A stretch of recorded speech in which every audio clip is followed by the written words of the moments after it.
자, 앞을 보시고 말씀의 제목을 우리 큰 소리로 한번 읽습니다. 시작. 연약함까지 사랑하십시오. 아멘. 연약함까지 사랑하십시오. 라는 제목으로 말씀을 증거하겠습니다. 오늘도 함께 동참하신 우리 모든 믿음의 가족들, 우리 지체들을 축복합니다. 아멘. 지난 주 중에 우리 대전 지역에 확진자가 많이 나왔죠. 안타깝게도 또 교회에서 집단 감염이 일어났습니다. 해외 입국자 가족 전체가 감염이 되면서 그분들이 출석하는 교회에 감염이 확산됐어요. 그래서 한 교회에서 한 60명 이상 나온 것 같은데 다행히 지금은 조금 잠잠해지는 것 같아요. 그래서 하루속히 확산이 잡히고 안정화될 수 있도록 여러분 중보해 주시길 바랍니다. 제가 지지난주 월요일에 건강검진을 했어요. 2년 만에 한 번 하는. 다행히 아무 이상이 없습니다. 건강해요. 처음으로 대장 내시경 했는데요. 깨끗하대요. 여러분 안 하신 분 계시죠? 대장 내시경 한번 해보세요. 편해요. 아무튼 제가 드리고 싶은 말씀은 거기 보니까 포스터 하나가 딱 붙여 있어요. 어떤 포스터인가? 이 마스크 착용에 따른 감염률, 코로나 감염률을 통계로 내놨는데 코로나19에 감염된 사람이 마스크를 벗고 마스크를 안 쓴 사람과 접촉했을 때는 감염률이 100%랍니다. 그냥 걸리는 거죠. 서로 마스크 안 쓴 상태에서. 또 마스크를 안 쓴 코로나 환자가 마스크를 쓴 사람과 만났을 때도 70%래요. 상당히 높죠. 그러니까 내가 마스크를 써도 코로나 환자가 마스크 안 쓰면 내가 걸릴 확률이 70%. 근데 이번에는 반대로 코로나 환자가 마스크를 썼을 때 마스크를 안 쓴 사람하고 만났을 때는 감염률이 5%로 뚝 떨어져요. 그러니까 환자가 마스크 쓰면은 감염률이 적은 것이죠. 이번에는 서로 마스크를 쓴 상태에서는 감염률이 1.5%밖에 안 나왔다는 통계예요. 그러니까 서로 마스크를 쓴 상태에서는 감염될 확률이 거의 없다. 솔직히 여러분 지금도 얼마나 힘드세요? 여름 되니까 아마 더 힘들어요. 저도 마스크 벗고 설교하고 싶어요. 지난 수요일에는 우리 설교하고 이제 기도인도를 하는데 기도인도를 거의 10분, 15분 하잖아요. 나중에 땀이 마스크에 다 젖어가지고 숨이 안 쉬어지는 거예요. 이게 다 젖어가지고. 그런데도 벗지 않았어요. 이유는 한 가지입니다. 방역수칙 지켜야 되잖아요. 나라와 국민이 세워놓은, 즉 서로의 안전을 위해 세워놓은 약속과 규칙을 최선을 다해서 지키는 거예요. 약속이니까. 여기에서부터 여러분 증인된 삶이 시작되는 것입니다. 무슨 말이냐? 세상에 우리에게 요구하는 것은 바로 이거예요. 너희들 교회에 지킬 것을 지키면서 복음을 전해달라. 지킬 것을 지키면서, 즉 국민의 한 사람으로서 국가와 국민이 정한 법과 규칙을 지키면서 복음을 전하고 지키면서 예배해달라는 것이죠. 그런데 오늘날 세상에게 비춰지는 교회의 모습, 물론 몇몇 교회지만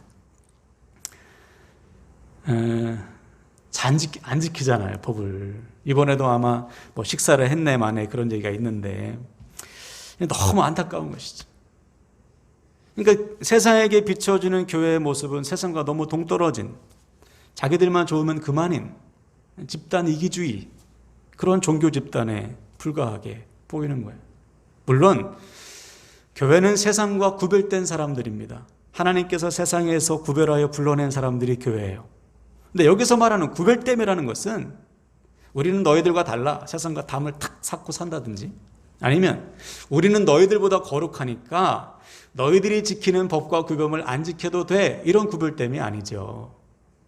세상에 속해 있지만 세상과는 다른 가치와 다른 목적과 다른 방법을 가지고 하나님의 선하시고 기뻐하시고 온전하신 뜻을 분별하면서 하나님께 속한 삶을 사는 거룩함, 이게 구별됨 아니에요? 바로 여기에서부터 우리가 전하는 복음이 복음되는 거예요. 그러니까 주님께서 유명한 실화가 있죠. 일화가 있죠. 마태복음 22장에 보면 예수님을 누가 시험하려고 로마에 세금 바쳐야 됩니까? 안 바쳐야 됩니까? 물어보잖아요. 그때 주님께서 뭐라고 하셨죠? 가이사의 것은 가이사에게, 하나님 것은 하나님께 바쳐라. 너희들이 국민의 한 사람으로서 감당해야 될 의무가 있다면 감당하고 지켜야 될 법이 있다면 지켜라. 여기서부터 하나님 사랑과 이웃 사랑이 시작되는 거예요. 물론 국가가 잘못된 국정을 운영하고 하나님의 법을 어기거나 국민을 억압한다면 교회도 소리를 내야죠. 하나님의 말씀을 선포해야죠. 마치 그 독일 나치하에 있었던 교회들처럼 목숨을 걸고 복음을 외쳐야 돼요. 우리 일제강점기 때도 순교자적인 자세로, 그죠? 피를 흘리면서 복음을 외치지 않았습니까? 근데 여기서도 교회가 해야 될 것은 폭력적인 방법을 사용한다든지 법을 어기는 방법으로는 안 돼요. 그래서 우리 주님도 주님을 잡으려고 왔던 대제사장과 군인들, 그죠? 칼을 빼들고 맞서지 않았죠? 오히려 칼을 빼들고 있는 베드로에게 야, 칼 내어놔라. 그리고서 무슨 방법으로 이 땅에 하나님 나라를 이루셨습니까? 십자가를 지심으로. 마지막까지 하나님께서 주시는 말씀을 붙들고 사명을 붙들고 십자가를 지심으로 이 땅에 하나님의 나라가 임하게 하셨어요. 저와 여러분도 마찬가지. 우리는 교회인 동시에 국민의 한 사람이죠. 그러므로 우리가 해야 할 것은 법과 구별을 철저히 지키면서 복음을 전하는 거예요. 하나님을 사랑하는 만큼 이웃도 사랑해야 되는 것이죠. 그때 비로소 세상은 우리가 전하는 복음을 듣게 되고 우리를 통해서 주님을 보게 되는 거예요. 마치 사도행전 2장에 초대교회 성도들이 칭송을 받았던 것처럼 오늘날 우리도 칭송받는 교회가 되어야 합니다. 여러분 확신과 소망 가지고요, 한 주간도 주어진 삶의 자리에서 법과 규범 철저히 지키시고 하나님을 사랑하고 이웃을 사랑하는 저와 여러분 되시기를 주님의 이름으로 간절히 부탁을 드립니다. 아멘.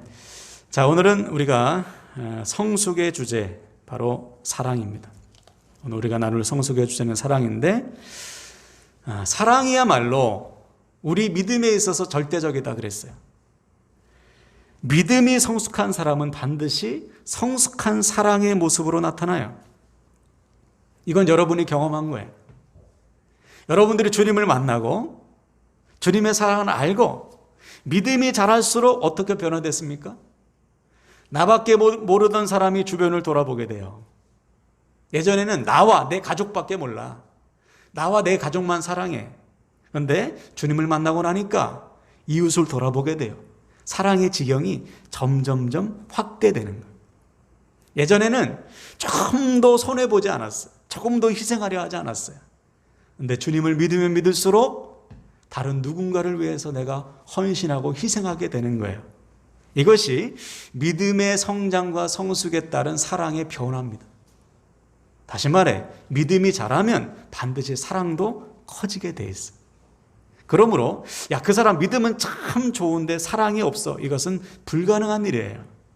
심지어 그 사람이 아무리 교회에서 열정적으로 사역하고 일평생을 신앙생활 했어도 사랑이 없다면 그 사람의 믿음은 가짜일 가능성이 상당히 높습니다. 그래서 그 유명한 바울이 고린도전서 13장에서 이렇게 얘기했잖아요. 여러분이 천사의 방언을 할지라도 사랑이 없다면, 사랑이 없는 기도라면 그거 울리는 꽹과리와 같은 소음이요, 시끄러운 소리에 불과해. 여러분들이 아무리 많은 성경의 지식을 가지고 있고 그것으로 가르친다 해도 사랑이 동기가 되지 않은 가르침은 아무것도 아니에요. 여러분들이 여러분의 몸을 내어주는 희생과 헌신을 할지라도 사랑이 없다면 그 희생은 그 누구에게도 유익이 될 수 없습니다. 그렇죠? 오직 사랑이 기초가 될 때만 모든 일에 유익이 나타난다. 그러므로 사랑하는 여러분, 오늘 말씀을 통해 우리의 사랑이 성숙한 사랑으로 변화되길 축복합니다. 그래서 우리가 하는 모든 일에 사랑의 능력, 사랑의 열매가 나타나게 되시기를 주님의 이름으로 간절히 축원을 드립니다. 아멘.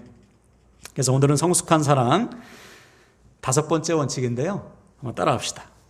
연약함까지 사랑하십시오.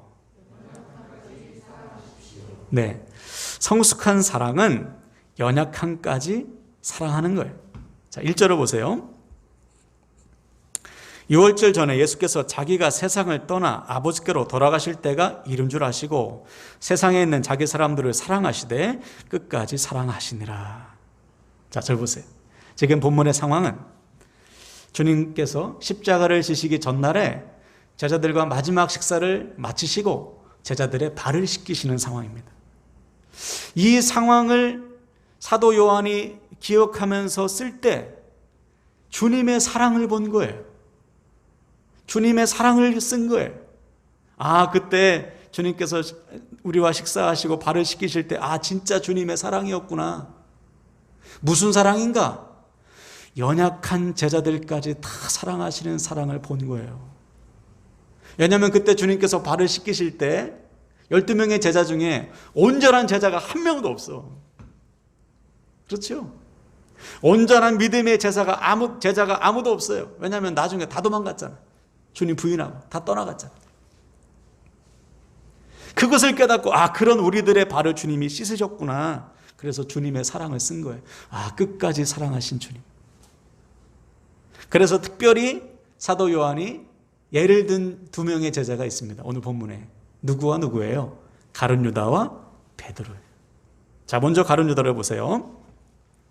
본문 2절입니다. 마귀가 벌써 시몬의 아들 가룟 유다의 마음에 예수를 팔려는 생각을 넣었더라. 그렇죠? 저 보세요. 지금 주님과 함께 식사하고 있는 가룟 유다의 마음속에는 무슨 생각이 가득하다고요? 주님을 팔아 넘길 생각만 가득한 거예요. 주님께서 그거 몰랐을까요? 하나님이신 주님께서 지금 유다의 마음속을 꿰뚫어 보고 계시지 않겠어요? 다 아시죠? 유다가 지금 어떤 마음을 품고 있는지. 사단에게 마음을 뺏겨가지고 주님을 팔려는 생각으로 가득한 유다의 마음의 중심을 꿰뚫어 보시는 거예요. 그럼에도 불구하고 지금 유다의 발을 씻기시고 계신 거예요. 만약 우리 같으면 당장, 그죠? 제자의 자격 박탈하고 너 떠나라 그러지 않겠어요? 너 이제 파면이야, 너 끝이야 하지 않겠어요? 주님은 그렇게 하지 않으셨어요. 그런 유다까지도 끝까지 사랑하시고 발을 씻겼다는 거예요. 그래서 우리가 읽지는 않았지만 이어지는 내용을 보면 주님께서 유다를 끊임없이 깨우치셨어요. 알려주시는 거죠. 심지어는 유다에게 빵을 하나 탁 주시면서 네가 나를 팔 것이라고까지 알려주셨어요. 그런데도 깨닫지 못하고, 이게 주님께서 주시는 마지막 기회죠. 어떤 기회입니까? 유다 스스로 죄를 깨우치고 회개하고 주님께 돌아올 기회를 주시는 거 아니에요? 끊임없이 알려주시는 거예요. 너 지금 나를 팔 생각하고 있구나. 돌이켜라. 반복해서 알려주셨다고. 그런데도 유다는 끝내 그 자리를 박차고 나가버렸어요. 여기서도 보세요. 우리가 해야 할 것은 끝까지 사랑하는 겁니다. 계속해서 권면하며 그 영혼이 돌아오기를 기다리는 거예요. 왜? 믿음은 스스로 선택하는 것이기 때문에. 주님께서 유다 대신 회개할 수 없잖아요. 주님께서 유다 대신 믿을 수 없지 않습니까? 주님께서 유다 대신 하나님을 찾을 수 없어. 유다가 해야 돼. 그런데 깨닫지 못하는 유다를 보면서 주님이 얼마나 마음 아프셨을까. 그래서 계속해서 깨우치시고 계속해서 권면하신 거예요. 바로 이것이 우리가 해야 될 것입니다. 포기하지 않고 끝까지 권면하는 거예요. 지금 저와 여러분 중에서도 한 번에 딱 권면받아서 예수 믿는 사람 누가 있어요? 네. 혹시 한 번에 딱 권면받고 그래 내가 주님 믿어야지 이렇게 해서 믿은 분이 있어요? 그런 분 거의 없어요. 모태신앙일지라도 한 번의 말씀으로 주님 만나기 어려워요. 우리 성도님 중에 한 분이 예전에 그렇게 간증하셨어요. 예전에 예수님 안 믿을 때 교회 가라는 소리 정말 듣기 싫으셨대요. 직장에서 전도 받으셨는데 직장을 그만두고 싶을 정도로 아주 지긋지긋하셨다는 것이죠. 그런데 이분을 전도하는 그분이 포기하지 않으신 거예요. 계속해서 만날 때마다 좀 과하다 싶을 정도로 계속해서 권면하신 거예요. 결국은 하나님의 때에 하나님의 방법으로 하나님을 찾게 하시고 만나게 하신 거예요. 만약 이분이 중간에 포기했더라면 너는 안 되겠구나, 너는 고래 심줄이구나 포기해버렸다면 아마 지금도 예수 믿지 않을 가능성이 상당히 높죠. 근데 포기하지 않았기 때문에 하나님의 때에 하나님을 만나게 하신 거예요. 그래서 지금은 무엇과도 바꿀 수 없는 구원의 복을 누리고 하나님께 쓰임받는 복을 누리고 있는 것입니다. 그러므로 사랑하는 여러분, 끝까지 사랑하세요. 주님께서 포기하지 않으시면 우리도 포기하면 안 돼요. 이 영혼이 나에게 맡겨주신 영혼이라면 영혼을 살리실 주님을 믿고 끝까지 사랑하며 품고 권면하는 것입니다. 그때 그 영혼 역시 우리처럼 사랑의 주님을 만나게 될 줄로 믿습니다. 아멘. 두 번째로 이제 베드로 한번 볼까요? 6절 7절입니다. 시몬 베드로에게 이르시되 베드로가 이르되 주여 주께서 내 발을 씻으시나이까? 예수께서 대답하여 이르시되 내가 하는 것을 네가 지금은 알지 못하나 이후에는 알리라. 절 보시고 이제 주님께서 차례대로 제자들의 발을 씻으시면서 이제 베드로 차례가 되었어요. 그때 베드로가 주님을 말리죠. 깜짝 놀랐어요. 어떻게 제 발을 씻으십니까? 왜냐하면 그 당시에 발을 씻기는 것은 노예가 하는 일이었습니다.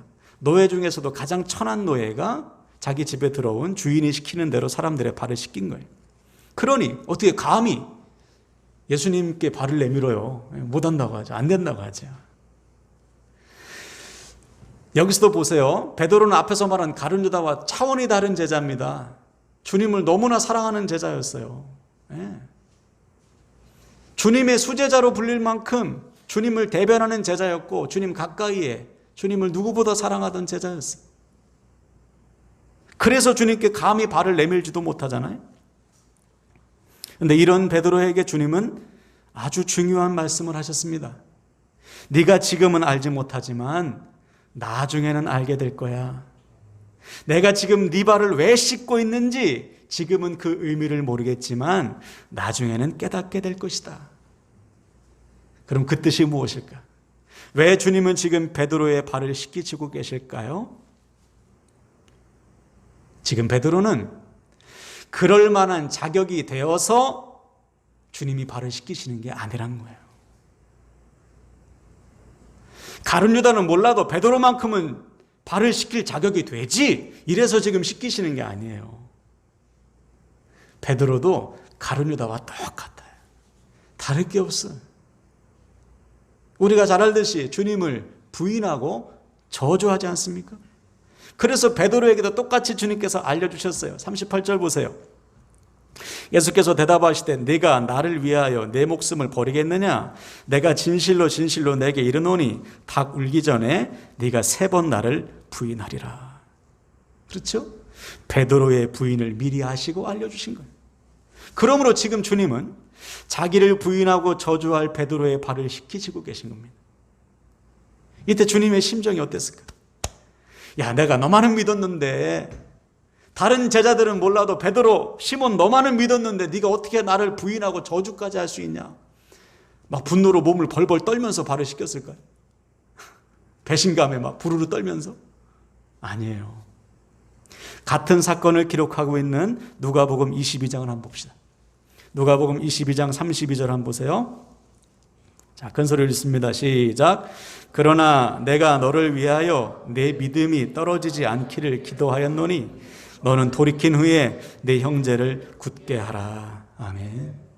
자기를 부인하고 저주할 베드로의 발을 씻기시면서 주님은 분노로 떠신 것이 아니라 베드로의 믿음을 위해서 기도하셨어요. 네가 비록 지금은 믿음이 약하여 나를 부인하고 저주하겠지만 네가 다시 믿음이 회복되어 내가 너에게 맡긴 양들을 위해 생명 바칠 인생으로 회복될 것을 내가 믿는다. 그 마음으로 베드로의 발을 씻기신 거예요. 바로 그 사랑을 통해서 베드로가 여러분 살아난 거예요. 나중에 베드로가 이 주님의 사랑을 깨닫고 이렇게 결단하지 않았겠어요? 주님께서 나 같은 죄인, 주님을 부인하고 저주할 것을 아시면서도 내 발을 씻기셨지. 이렇게 추하고 악하고 더러운 나까지 주님이 품고 사랑하셨지. 나도 나에게 맡겨진 양들을 그렇게 사랑해야지. 이렇게 결단하고 주님께서 맡겨주신 성도를 위해서 목숨 바치지 않았겠습니까? 바로 이것이 오늘 우리가 배워야 될 사랑이에요. 우리 안에 반드시 변화되고 회복되어야 할 사랑입니다. 내 곁에 베드로와 가룟 유다와 같은 사람까지도 하나님께서 맡겨주셨다면 사랑해야 되는 거예요. 왜 그렇습니까? 내가 베드로요 가룟 유다였기 때문에.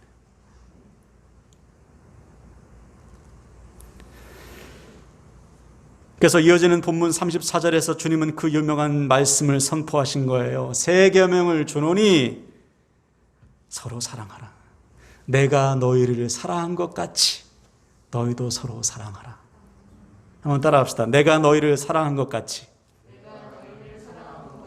무슨 말이에요? 내가 연약하고 악하고 부족한 너희들을 다 알면서도 사랑한 것처럼 내가 너에게 맡겨진 사람, 악하고 부족하고 연약해도 사랑하라. 그때 그 사랑을 통해 세상이 주님의 사랑을 보게 된다. 저는 지금도 유다처럼 살아요. 저는 지금도 베드로처럼 살아요. 얼마나 하루에도 몇 번씩 생각으로 마음으로 죄를 짓는지 몰라요. 교회 안에서는 목사로 살지, 집에서 바깥에서 얼마나 주님 모른 척하고 사는지 모릅니다. 주님을 부인하며 살아요. 그런데도 주님은 저를 포기하지 않으시고요, 말씀으로 찾아오시고 기도 중에 찾아오시고 보면서 생각나게 하시고 깨닫게 하셔서 다시 회복해 주시는 거예요. 나를 향하신 주님의 사랑이 얼마나 큰지 깨닫게 하시는 거예요. 그 사랑을 알기 때문에 맡겨주신 주님의 양들을 사랑하지 않을 수 없는 것이죠. 제가 참 존경하는 목사님 중에 이재철 목사님이 계신데요, 이분이 교회를 개척하게 된 스토리를 들었어요. 원래는 이분이 교회 개척에 생각이 없었습니다. 왜냐하면 너무 늦은 나이에 신학을 하고 목회를 했기 때문에 경험도 없고 교회 개척은 생각지도 못한 때였는데, 어느 날 갑자기 몇몇 사람들이 이 전도사님을 찾아온 거예요. 전도사 때 성경 공부를 좀 하고 싶다는 것이죠. 그래서 성경 공부를 주중에 시간 내서 했습니다. 장소를 빌려서 했어요. 근데 점점 사람이 막 늘어난 거예요. 그래서 그분들이 전도사님, 우리가 전도사님 모시고 교회를 개척하고 싶습니다. 전도사님 생각은 어떠세요? 거절했어요. 저는 목회 경험도 없고 저 같은 사람은 교회를 담임할 수 없어요. 교회를 할 수 없어요. 왜냐하면 알잖아요. 제가 몇 번 말씀드렸잖아요. 알코올 중독에, 도박 중독에, 마약까지 했던 사람인데 어떻게 주님의 몸된 교회를 담임하는 목회자가 돼? 감히. 오늘 베드로처럼 감히, 그죠? 근데 끊임없이 계속 계속 거절했어요. 그러다 어느 날 전화 한 통이 딱 왔어요. 이 전도사님한테. 아는 사람이에요. 전도사님, 나휘대 목사님 어떤 일이세요? 지금 같이 성경 공부하는 사람들 있잖아. 그 사람도 아주 못된 사람들이야. 교회에서 문제 일으키고 나간 사람이니까 상종하지 마. 어울리지 마. 말씀 가르치지 마. 이렇게 한 거예요. 아마 그 교회의 담임 목사님이 아닌 다른 사람에게 이렇게 연결해서 아마 그 성도들 만나지 말라고 했던 것 같아요. 그 전화를 받자마자 이 전도사님이 결단했어요. 내가 이분들과 함께 교회해야겠다. 교회에서 상처받고 누구도 품지 않은 사람이라면 내가 품어야지. 왜? 자기가 그런 사람이었으니까.